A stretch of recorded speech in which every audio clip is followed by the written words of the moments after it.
पहला प्रश्न है, आवश्यकता की पूर्ति के लिए जीवन में व्यस्तता है और फिर अध्यात्म भी है, दोनों में संतुलन कैसे बनाए, पूछती हैं बबीता जी। यदि हमें इम्पॉर्टेंस समझ में आ गई कि कौन सी चीज़ ज़्यादा इम्पॉर्टेंट है, फिर संतुलन अपने आप बन जाता है। माना कि जीवन की आवश्यकताएं हैं, शिक्षा ग्रहण करना है, आजीविका कमाना है, घर गृहस्थी संभालना है, बिल्कुल ठीक। अपनी आत्मा को संभालना है कि नहीं? केवल ज़िंदगी का ही इंतज़ाम करते रहेंगे या मृत्यु के बाद भी कुछ इंतज़ाम करना है? जैसे यह ख्याल आ जाता है, अपने आप संतुलन बन जाता है, बनाना नहीं पड़ता। एक छोटी सी यात्रा पर हम जाते हैं, कितनी तैयारी करते हैं, कपड़े लगाते हैं, दोबारा सोचते हैं और कुछ सामान तो कहीं भूल तो नहीं गए, यह रखना है वह रखना है। और एक महायात्रा पर हमें जाना है, उसकी कोई व्यवस्था करेंगे कि नहीं? यह ख्याल आते ही संतुलन अपने आप बनने लगता है। यह जीवन ठीक प्यारा है, इसके लिए इंतज़ाम करेंगे, लेकिन इसके बाद भी कुछ है। यह शरीर और शरीर के संबंध ही सब कुछ नहीं है, इसके पार भी कुछ है, उसकी भी व्यवस्था करेंगे। यह ख्याल आते से ही, उसकी इम्पॉर्टेंस समझते ही अपने आप बैलेंस बनने लगता है। चलिए अगला सवाल। अगला 2 सवाल स्वामी जी स्टूडेंट का है, दोनों एक ही जैसा है तो मैं दोनों को पढ़ देती हूँ। जी। आज के यूथ के लिए बहुत पढ़ाई करना पड़ता है, फिर अगर वो ध्यान से जुड़ना चाहे तो जीवन में ध्यान का क्या रोल है, पूछते हैं प्रांजल, स्टूडेंट है। दूसरा सवाल है, हम अपने स्टडी पे ज्यादा ध्यान कैसे दे सकते हैं, पूछते हैं सिमरन। ध्यान का अर्थ है होश, जागरूकता, अवेयरनेस। अगर हम अपनी स्टडी के साथ, पढ़ाई के साथ होश को जोड़ देंगे तो पढ़ाई आसान हो जाएगी। आप कह रहे हैं कि आज के स्टूडेंट को बहुत पढ़ना पड़ता है, बिल्कुल ठीक, मैं मानता हूँ। इसलिए हमें और भी ज़्यादा होश की, अवेयरनेस की, मेडिटेशन की ज़रूरत है। प्राचीन युग में पढ़ाई सरल थी, कम होश की ज़रूरत थी। आज और ज़्यादा मेडिटेशन हमको चाहिए ताकि हम खूब रिलैक्स होकर, अवेयर होकर पढ़ाई कर सकें। इससे हमें पढ़ाई में बहुत मदद मिलेगी। मैं स्वयं जब स्टूडेंट था मेडिकल कॉलेज जबलपुर में, आपको बताता हूँ, चूँकि मैं ध्यान से पहले से ही जुड़ा था, इसलिए मेरे लिए मेडिकल कॉलेज की पढ़ाई इतनी सरल हो गई जिसका कोई हिसाब नहीं। शायद आपको विश्वास ना हो, मैं आपको बताऊं, मैंने आज तक मेडिकल कॉलेज की कोई टेक्स्ट बुक नहीं पढ़ी। मेरे पास टेक्स्ट बुक थी ही नहीं, ना मैं कभी लाइब्रेरी गया, ना मैंने कभी किताब खरीदी। ये कैसे संभव हुआ? लोग बाग तो मेडिकल की पढ़ाई को बहुत कठिन मानते हैं। मैं कभी रात में नहीं जागा, क्लास नोट्स बनाता था, बस शिक्षक जो सिखा रहे हैं उसके नोट कर लिए, पर्याप्त है। चीज़ें बहुत सरल हो सकती हैं अगर हमारी अवेयरनेस की मात्रा, ध्यान की मात्रा बढ़ जाए। तो स्टूडेंट्स के लिए पर्टिकुलरली बहुत ही बेनिफिशियल होगा ध्यान करना। जिस चीज़ को वे कठिन समझ रहे हैं वह बिल्कुल सरल हो जाएगी। चलिए अगला सवाल। अगला सवाल स्वामी जी पूछते हैं, ध्यान से चैतन्य की प्राप्ति होती है, ऐसा सुना है, पता कैसे चलेगा कि चैतन्य की प्राप्ति हो रही है, कृपया बताएं, दीपक पुरोहित। एक उदाहरण से समझ लें। किसी ने कहा कि यह रास्ता नदी की तरफ जाता है, वहाँ सुंदर बगीचा लगा हुआ है, खूब फूल खिले हुए हैं। माना कि हमको अभी बगीचा और नदी दिखाई नहीं दे रहे, लेकिन हम उस दिशा में आगे बढ़ रहे हैं तो हवाओं में ठंडक बढ़ने लगी, कुछ सुगंध आने लगी, कुछ पंछियों की आवाज़ें आने लगीं बगीचे से। यह पर्याप्त प्रमाण होगा कि हम ठीक दिशा में जा रहे हैं। ठीक इसी प्रकार जब हमारा ध्यान सही दिशा में जा रहा है तो हमारे भीतर शांति का, प्रीति का, सद्भावना का विकास होने लगता है। हम प्रफुल्लित रहने लगते हैं, बिना किसी कारण के आनंदित रहने लगते हैं। ये प्रमाण हो जाते हैं कि हमारी साधना ठीक दिशा में हो रही है। इन छोटे छोटे प्रमाणों को पर्याप्त जानें और श्रद्धापूर्वक, समग्रतापूर्वक ठीक दिशा में आगे बढ़ते चलें। किंतु यदि इसका ठीक विपरीत हो रहा है, आप पहले से ज़्यादा अशांत हो गए, जितना प्रेम पहला था हृदय में उतना भी नहीं बचा, क्रोध से भर गए, दुर्भावनाओं से भर गए, चित्त बेचैन रह रहा है, चिंतित रहने लगा, तो भली भांति जानना कि आप कुछ गलत दिशा में जा रहे हैं। यह ध्यान की, यह अध्यात्म की दिशा नहीं है।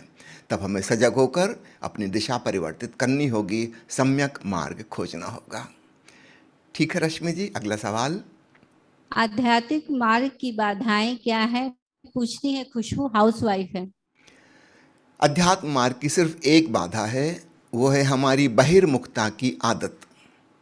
We have become addicted of being extrovert. बाहर की दुनिया से हम इतने ज़्यादा अटैच्ड हो गए हैं, मोहग्रस्त हो गए हैं, उसी में व्यस्त रहे आते हैं। ये हमारी आदत एक प्रकार का एडिक्शन बन गई। जैसे किसी व्यक्ति को शराब पीने की, सिगरेट पीने की, तम्बाकू खाने की आदत हो जाती है और वो छोड़ नहीं पाता। कुछ ऐसी ही बहिर्मुखी होने की हमारी आदत बन गई है और इसके पीछे कारण है, बच्चे का जन्म होता है, उसकी जो आवश्यकताएं हैं वे सब बाहर से पूरी होती हैं। भोजन बाहर है, दूध पानी बाहर है, खिलौने बाहर हैं, माँ बाहर है, दोस्त बाहर हैं, खिलौने बाहर हैं, सब कुछ बाहर है, बाहर है, बाहर है। भीतर की तो कोई आवश्यकता है नहीं। वह धीरे धीरे पूरी तरह बहिर्मुखी हो जाता है। बाद में ख्याल आता है कि कोई चीज़ चूक रही है, मेरे भीतर शांति नहीं है, मेरे भीतर आनंद नहीं है, और तब वह शांति और आनंद की संपदा को भी बाहर खोजने का प्रयास करने लगता है। वहाँ वह चीज़ मिल नहीं सकती क्योंकि वह तो भीतर है, लेकिन भीतर जाने का रास्ता ही उसे नहीं पता। भीतर जैसी भी कोई चीज़ है, यह ख्याल भी नहीं आता। किसी स्कूल कॉलेज में हमें पढ़ाया नहीं जाता। तो अध्यात्म की जो सबसे बड़ी बाधा है वो कोई अन्य व्यक्ति नहीं है, कोई परिस्थिति नहीं है, हमारी बहिर्मुखता की आदत, the addiction of being extrovert.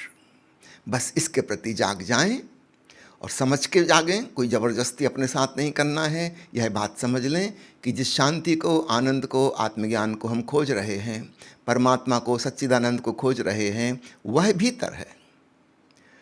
तो बाहर की आवश्यकताएं, उनका अपना महत्व है, ज़रूर उनको पूरी कीजिए। उतनी देर बहिर्मुखी रहिए। 24 घंटे में से कम 1 घंटा तो निकाल लीजिए अपने लिए, परमात्मा के लिए। 23 घंटे परमात्मा की सृष्टि की खातिर, 1 घंटा अपनी खातिर, बस वो बाधा समाप्त हो जाएगी। Next please. आजकल बहुत विवाद चल रहा है कि सनातन धर्म क्या है, तो अनिल जी कॉलेज में कार्यरत हैं, पूछते हैं कि सनातन धर्म क्या है। जैसा कि शब्द से ही स्पष्ट है, मैं इसका उत्तर नहीं दूंगा कि सनातन धर्म क्या है। मैं यह बताऊंगा कि जो सनातन है वही धर्म है। मेरी बात को गौर से सुनिएगा। जो सनातन है, शाश्वत है, अनादि है, अनंत है, वह धर्म है। भगवान बुद्ध का प्रसिद्ध वचन है, एस धम्मो सनातनो, यही सनातन धर्म है। तो धर्म की एक कैटेगरी नहीं होती कि कोई सनातन है और कोई गैर सनातन है। धर्म का अर्थ ही होता है जीवन के शाश्वत नियम की पहचान। जैसे विज्ञान खोजता है प्रकृति के नियम, अध्यात्म खोजता है जीवन के नियम। ये जरा सूक्ष्म बात है। और निश्चित रूप से जो नियम है वह तो सनातन होता है।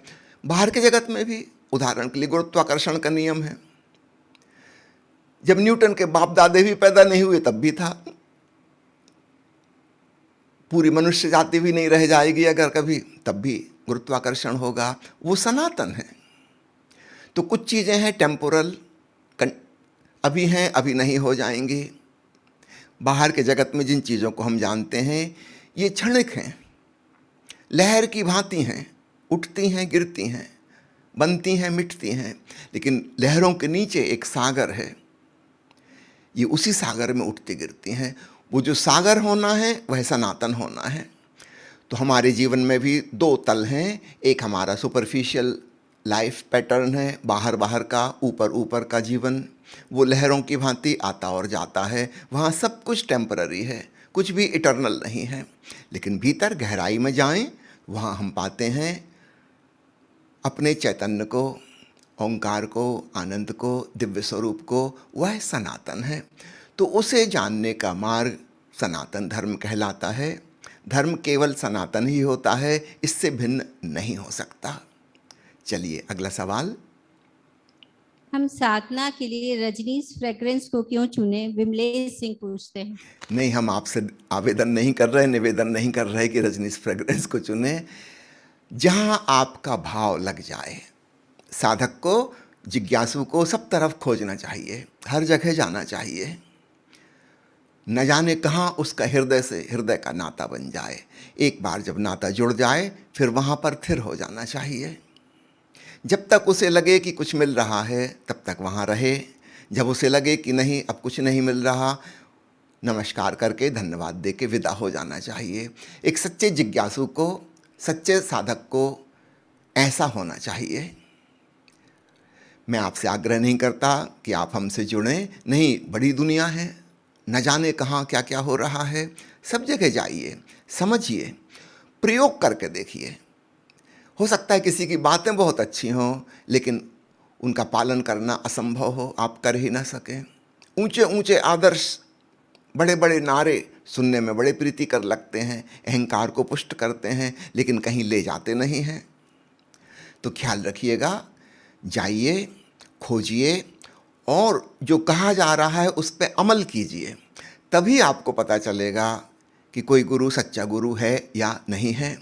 स्वयं भगवान बुद्ध ने 99 गुरु से शिक्षा प्राप्त की और हैरानी की बात है किसी गुरु की शिक्षा काम ना आई। अंततः उन्होंने सारी शिक्षा छोड़ दी, सारी साधना छोड़ दी और महा आश्चर्य घटित हुआ। उसी दिन उन्हें ब्रह्म ज्ञान हासिल हो गया। तो अलग अलग व्यक्ति के जीवन में अलग अलग ढंग से घटनाएं घटती हैं। ये भी कोई जरूरी नहीं है कि गुरु के माध्यम से ही आपको मिले। ओशो का कोई गुरु नहीं था, उन्होंने आत्मज्ञान पा लिया। भगवान बुद्ध ने गुरुओं को छोड़ के आत्मज्ञान पाया। अगर वो गुरुओं के पीछे भटकते रहते तो स्वयं से चूक जाते, क्योंकि गुरु पे नज़र भी बाहर पे नज़र है, किसी और पे नज़र है, और दृष्टि लानी है स्वयं पे। तो गुरु भी बाधक बन सकता है। महावीर का कोई गुरु नहीं था। जे कृष्णमूर्ति ने जब थियोसॉफिकल सोसाइटी के सारे गुरुओं को तिलांजलि दे दी, छोड़ दिया, सब भांति से छोड़ दिया, तब उनके भीतर परम ज्ञान उपलब्ध हो गया।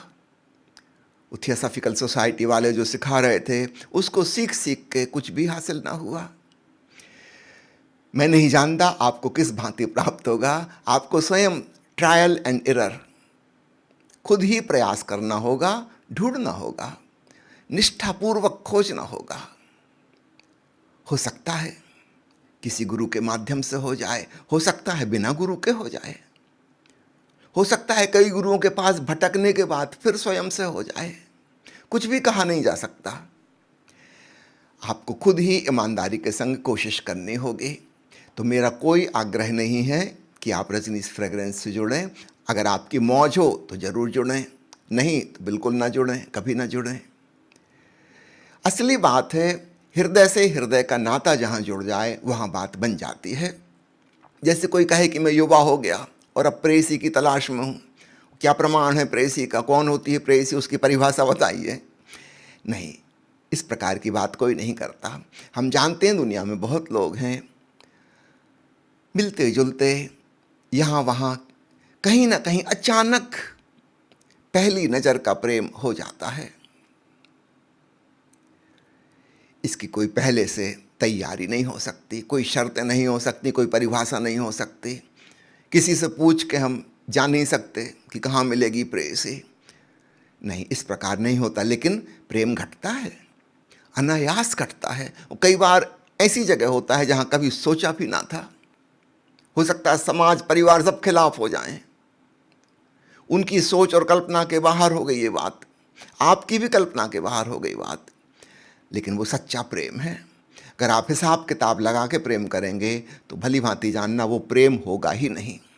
जब साधारण प्रेम तक हिसाब किताब की दुनिया का हिस्सा नहीं है, कोई गुणा भाग उसका नहीं बिठाया जा सकता, तो जिसे हम श्रद्धा कह रहे हैं, जो गुरु और शिष्य के बीच घटित होती है, उसमें कहाँ हिसाब किताब लगेगा। खोजिए, खोजने का मजा लीजिए। और कहीं अचानक घटना घट जाए श्रद्धा की, सौभाग्य, ना घटे तो यह भी दुर्भाग्य नहीं है। हो सकता है इसी में आपका सौभाग्य छिपा हो। ठीक है, अगला सवाल। कुशाग्र सिंह 12-13 साल के बच्चा हैं, पूछते हैं, कोई कहता है देवों के महादेव सबसे श्रेष्ठ हैं? कोई गीता में लिखा है कि कृष्ण कहते हैं कि मैं ही श्रेष्ठ हूँ, समझ में नहीं आता है कौन श्रेष्ठ है। अभी आप 12-13 साल के बच्चे हो, बड़े बड़ों को समझ में नहीं आता। 120 और 130 साल के हो जाएं तब भी समझ में नहीं आता। हर ग्रंथ में, हर शास्त्र में अलग अलग बातें लिखी हैं। तुम किसकी मानोगे, किसकी ना मानोगे? सब घोषणा कर रहे हैं कि हम जिसे देव कहते हैं, हम जिसे गुरु कहते हैं, हमारा जो इष्ट है वह सर्वश्रेष्ठ है, वह सर्वोपरि है। इन बातों में मत उलझना। तुम तो अपने भीतर स्वयं की खोज में जाना, वह असली अध्यात्म है। तुम्हें पता लगा कि क्या करना, कौन देवी देवता श्रेष्ठ है, कौन निकृष्ट है, उनकी वो जाने। तुम अपनी सुध लो। अध्यात्म का अर्थ है अपनी सुध लेना, अपनी खोज करना, स्व की खोज। तो हम पाते हैं खुद में खुदा मौजूद है। तो बाहर के सिद्धांत, शास्त्र, ग्रंथों के वचन, उनमें उलझने की कोई आवश्यकता नहीं है। तुम्हें अपने भीतर जाना है। वहाँ कोई शास्त्र नहीं है, वहाँ कोई ग्रंथ नहीं है, और वहाँ कोई देवी देवता नहीं मिलेंगे। स्वयं का दिव्य स्वरूप, अपना विराट रूप, भव्य रूप तुम जानोगे। बस इतनी सी बात है अध्यात्म। चलिए अगला सवाल। संजय गुप्ता व्यापारी हैं, पूछते हैं मनुष्य जीवन में अर्थ दान का क्या महत्व है? जैसा कि मैंने कहा, हम बहिर्मुखी लोग हैं और बाहर की दुनिया में जीते जी हमारी आदत पड़ गई है। हम कुछ भी खरीदते हैं, फरोख्त करते हैं, व्यापार करते हैं। आप दुकान पर जाते हैं, वहाँ भी आप अर्थदान करते हैं, उसके बदले में कुछ मिलता है। शॉपिंग करने जाते हैं। जिंदगी भर ऐसा करते करते हमारे मन में एक बात बैठ गई है कि कुछ भी पाना हो तो कुछ खोना पड़ेगा, उसकी कुछ कीमत चुकानी होगी। जब हम अध्यात्म में उत्सुक होते हैं तब भी हमारी यह धारणा बैकग्राउंड में काम करती है। हम सोचते हैं कि अरे, हम परम शांति को, सच्चिदानंद को पाने चले, परमात्म स्वरूप को खोजने चले, इसके बदले में कुछ चुकाना होगा। और हमारी इस धारणा का दुरुपयोग शोषण करने के लिए धर्मगुरु करते हैं। वे कहते हैं हाँ, दान दो, मंदिर में दान दो, पादरी कहेगा चर्च में दान दो, मौलवी कहेगा मस्जिद में दान दो, तीर्थ स्थान पर बैठे पंडित पुरोहित वे कहेंगे हमें दान दो, तब तुम्हें पुण्य मिलेगा, तब स्वर्ग मिलेगा, तब ईश्वर मिलेगा। भांति भांति से शोषण शुरू हो जाता है और हमारे मन को ये बात जचती है। हमें कभी प्रश्न पैदा नहीं होता, क्योंकि दुनिया में तो हर चीज़ हमने धन दे के ही पाई। हम ईश्वर को भी खरीदने को चले? कभी आपने सोचा नहीं? क्या यह संभव है? ईश्वर कोई वस्तु है, बाजार की चीज है जो कुछ धन पैसा देके मिल जाएगी? कुछ लोग इसी गणित को दूसरी जगह बैठालते हैं। वो सोचते हैं कि परिवार को त्याग दो, घर गृहस्थी त्याग दो, माता पिता, पत्नी, बच्चे, इनको छोड़ के चले जाओ। उनको लगता है हमने कुछ छोड़ा, इसके बदले में कुछ मिलना चाहिए। ये दुकानदार की भाषा, किसी चीज के बदले में कुछ मिलेगा। परमात्मा कोई दुकान लगा के बैठा है कि तुम अपनी बीवी बच्चे छोड़ा है तो परमात्मा मिल जाएगा। बीवी बच्चों से कोई दुश्मनी थी ईश्वर की? नहीं, वही गुणा भाग हमारा चल रहा है, कुछ पाने के लिए कुछ छोड़ना होगा। कोई अपने शरीर को कष्ट पहुंचा रहा है, तपस्या कर रहा है। यह आदमी पागल है। ये सोच रहा है कि मैंने सुख सुविधा का त्याग कर दिया, अब परमात्मा मिलेगा। सब जगह हमारा बाजार वाला गणित काम कर रहा है कि कुछ हम छोड़ेंगे, कुछ हम देंगे, कुछ हम अर्पित करेंगे, उसके बदले में कुछ मिलेगा। बाहर की दुनिया में है ठीक, अध्यात्म की दुनिया में है 100% गलत है, 100% रॉन्ग। क्योंकि परमात्मा मिला ही हुआ है। परमात्मा हमारा स्वभाव है। कण कण में भगवान, हर व्यक्ति के भीतर, हर प्राणी के भीतर, सबके भीतर वही विराजमान है। उसकी कोई कीमत कैसे हो सकती है? कुछ चुकाने का सवाल नहीं है, सिर्फ बहिर्मुखता से अंतर्मुखता में जाने का सवाल है। इसी को ईसाई कहते हैं कन्वर्शन। कन्वर्शन का मतलब ये नहीं कि एक धर्म से दूसरे धर्म में चले गए। कन्वर्शन का मतलब है बहिर्मुखी से अंतर्मुखी हुए। महर्षि पतंजलि इसको कहते हैं प्रत्याहार, भगवान महावीर कहते हैं प्रतिक्रमण, जापान के जैन फकीर से कहते हैं रिटर्निंग टू द सोर्स, उद्गम की ओर वापसी। परमात्मा हमारा उद्गम है, परमात्मा हमारा परम लक्ष्य है, वहीं से हम आए, वहीं हमें जाना है, वह भीतर मौजूद है। हम बहिर्मुखी हो गए। जो व्यक्ति बाहर दान दे रहा है, बाहर घर परिवार का मकान का त्याग कर दिया, दुकान खेत खलिहान का त्याग कर दिया, ये अभी भी बहिर्मुखी है। उसकी नज़र बाहर पर ही है, उसकी नज़र भीतर नहीं गई। क्योंकि धन बाहर है, तुम दूसरे की जेब से निकाल के अपनी जेब में लाओ तब भी, या अपनी जेब से निकाल के दूसरे की जेब में डालो तब भी, तुम्हारी नज़र बहिर्मुखी है। तुम घर गृहस्थी जमा रहे थे, इकट्ठी कर रहे थे, या तुमने त्याग दी, छोड़ दी। तुमने मकान बनाया या मकान छोड़ के चले गए, दोनों हालत में तुम्हारी नज़र मकान पर है। जो आदमी धन संग्रह कर रहा है, केवल वही हिसाब किताब नहीं लगाता रहता कि बैंक में कितना अमाउंट हो गया। जिन्होंने त्याग किया है वो भी हिसाब किताब रखते रहते हैं कि अब कितना दान कर चुके हैं, इतने लाख का दान हो गया। तो फर्क क्या पड़ा? इनकी मनोवृत्ति, इनकी साइकोलॉजिकल टेंडेंसी तो ठीक वही की वही है। ये धन को महत्वपूर्ण मानते हैं, ईश्वर से भी ज्यादा महत्वपूर्ण। ये धन दे के ईश्वर को खरीद लेंगे।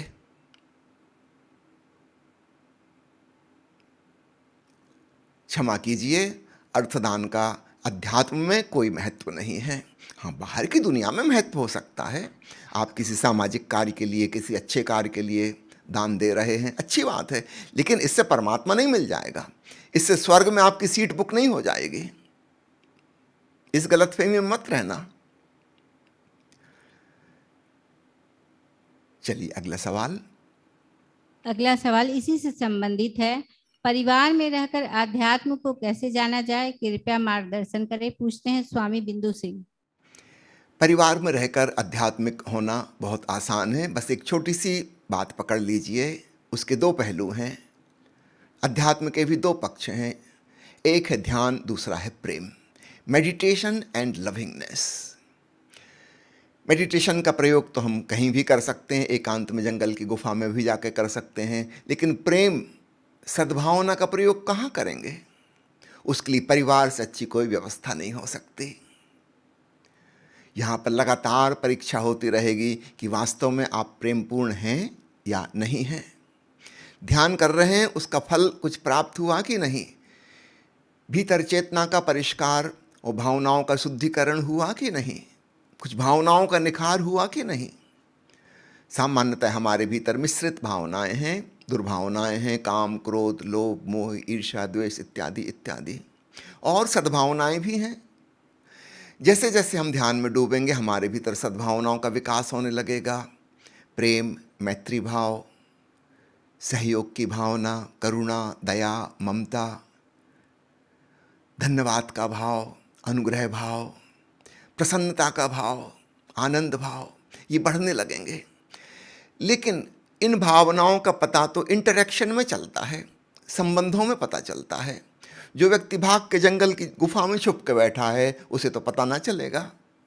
वहाँ तो कोई दूसरा है नहीं जिसके साथ कुछ इंटर रिलेशन होना है, कुछ पारस्परिक नाता जोड़ना है। तो संसार और परिवार हमारे लिए एक परीक्षा का उपाय है कि हमारी साधना सही दिशा में जा रही है या नहीं। इसलिए खूब अच्छा सामंजस्य और समन्वय है, जहाँ हम गृहस्थ और संन्यस्त जीवन एक साथ जिएं। अपने घर परिवार में रहें, अपने नौकरी, दुकान, जो भी आप करते हैं, आजीविका उपार्जन का साधन, वह करते रहें, तो साथ साथ ध्यान की साधना करें। दोनों का बड़ा सुंदर संतुलन बन जाएगा। भीतर भीतर आप शांत होते जाएंगे, सजग होते जाएंगे, और आपके भीतर से दुर्भावनाएं विदा होती जाएंगी। और तब परिवारजनों के संग, अपने मित्र गणों के बीच में, समाज वालों के साथ, अपने सहकर्मियों के साथ आपके अत्यंत मधुर संबंध हो जाएंगे। 99% आपकी तरफ से अक्सर तो हम जो देते हैं वही हमें मिलता है, लेकिन 1% अपवाद हो सकते हैं। कुछ लोग हैं वो जिद्द ठान के बैठे हैं, कसम खा ली उन्होंने कि वो प्रेम पूर्ण नहीं होंगे, उनकी तरफ से रिस्पांस नहीं मिलेगा। उल्टा भी मिल सकता है, आपके प्रेम के बदले में वो घृणा करें, लेकिन उनकी गिनती 1% से ज़्यादा कभी नहीं होगी। 99% लोग आपके शांत, सजग और प्रेमपूर्ण होने पर वे भी आपके प्रति प्रेमपूर्ण और सद्भावनाओं से भरेंगे। तो बहुत ही सुंदर होगा, यह घर परिवार हमारा स्वर्ग हो जाएगा। स्वर्ग कोई भौगोलिक स्थान नहीं है जहां हम मरने के बाद पहुंचते हैं। स्वर्ग एक मनोदशा है, एक भावदशा है, जिसमें हम जीते हैं, रहते हैं। हर साधक को अपने घर को ही मंदिर बना लेना है। इस भाव से आप अध्यात्म में डूबिए। अगला सवाल, क्या खुले आंख से साधना किया जा सकता है? इसका क्या विधि है? धनराज सिंह पूछते हैं। जैसा कि मैं पहले सवालों के जवाब में कह चुका हूं कि हमें क्रमशः बहिर्मुखता को छोड़कर थोड़ी देर के लिए अंतर्मुखी होना चाहिए। खुली आंखों हम बाहर के ऑब्जेक्टिव वर्ल्ड में, दृश्य जगत में उलझ जाते हैं, उनके विचार चलने लगते हैं, उनके बारे में कामनाएं पैदा होने लगती हैं। एक कार सामने से निकल गई, आपने कुछ नहीं किया, बस भीतर वासना जग गई कि ऐसी वाली कार मुझे भी चाहिए, और मन योजना बनाने लगा कि कैसे वह कार प्राप्त हो। खुली आंख ध्यान में डूबना आरंभिक साधक के लिए मुश्किल है, इसलिए शुरुआत यहाँ से नहीं कर सकते। पहले आप अंतर्मुखी होइए, और इसके लिए सभी संतों ने कहा है अपनी बाहर की इंद्रियों को बंद कर लीजिए। कबीर कहते ना, बाहर के पट बंद कर भीतर के पट खोल रे तो ही पिया मिलेंगे। कान आंख बंद कर लो, ये दो हमारी प्रमुख इंद्रियां हैं। अन्य 3 इंद्रियां थोड़ी गौण हैं, तो ऐसा इंतजाम कर लें जहां ना हम बाहर देख रहे ना बाहर सुन रहे, इतना पर्याप्त होगा। आंखों पे पट्टी बांध लें, बाहर की रोशनी भी भीतर ना आए। कानों में ईयर प्लग्स लगा लें, रुई का फाहा लगा लें, बाहर की आवाज़ भी लगभग बंद हो जाए, ना सुनाई दे। और तब अंतर्मुखी होना बहुत आसान होगा। आधे घंटे के लिए अपने भीतर डूब जाएं। हाँ, एक बार जब आरंभिक साधना में हम कुशल हो जाएं और भीतर के उस चैतन्य आकाश में गूंजते हुए ओंकार को सुनने लगें, भीतर के प्रकाश को देखने लगें, तब यह संभव है। अब हम आंखें खोलकर भी, कान खोलकर भी साधना कर सकते हैं। आरंभ में भूल के भी नहीं करना, नहीं तो साधना नहीं होगी। एक बार तो भीतर जाना ही पड़ता है, पूरे के पूरे समाधिस्थ होना होता है। फिर बाहर आइए, फिर भीतर का सुमिरन रखते हुए बाहर के जगत के क्रियाकलापों को करिए, फिर कोई बाधा ना पड़ेगी। ओशो की एक प्रवचन माला है शिव सूत्र, जिसमें भगवान के सूत्रों को समझाते हुए अंतिम सूत्र पर जो उन्होंने प्रवचन दिया है वह अत्यंत महत्वपूर्ण है। ओशो कहते हैं, दुनिया के अधिकांश लोग बाहर जगत से बंधे हुए हैं, जुड़े हुए हैं, वे बंधन में हैं। ऐसा समझो कि एक आदमी अपने घर को भूल गया, घर में प्रवेश का द्वार कहाँ है उसे स्मरण नहीं, बाहर ही बाहर भटकता रहता है, धूप में, बरसात में, ठंड में बाहर ही रहता है। ये आदमी बंधन में है, ये भीतर नहीं आ सकता। और एक दूसरा व्यक्ति है जो भीतर आ गया और उसको भीतर से बहुत लगाव पैदा हो गया, अब ये बाहर जाने को तैयार नहीं। यह भी बंधन में है, बहिर्मुखी भी बंधन में है, अंतर्मुखी भी बंधन में है। एक भीतर नहीं आ सकता, दूसरा बाहर जाने से डरता है। मुक्त पुरुष कौन है? मुक्त पुरुष वह है जो अपनी मर्जी से बाहर भीतर आता जाता है। बाहर घूम रहे थे सुबह सुबह, अच्छा लग रहा था, फिर तेज धूप हो गई, घर के भीतर आ गए। इसमें क्या प्रॉब्लम है? शाम हो गई, सुहानी शाम, फिर बाहर निकल गए, सूर्यास्त देख रहे हैं, बगीचे में फूलों का मजा ले रहे हैं, चहलकदमी कर रहे हैं। फिर रात होने लगी, फिर अपने घर लौट आए भीतर। ऐसा व्यक्ति स्वतंत्र है, लेकिन याद रखना, पूर्ण स्वतंत्रता पाने के पहले पहले हमें बहिर्मुखता का बंधन काटना होता है, अंतर्मुखी होना पड़ता है। हाँ, खतरा है, अंतर्मुखता से भी लगाव और पकड़ हो सकती है। एक दिन वह भी छोड़नी होगी और तब हम सहज व्यक्ति हो जाएंगे, एक मुक्त पुरुष हो जाएंगे।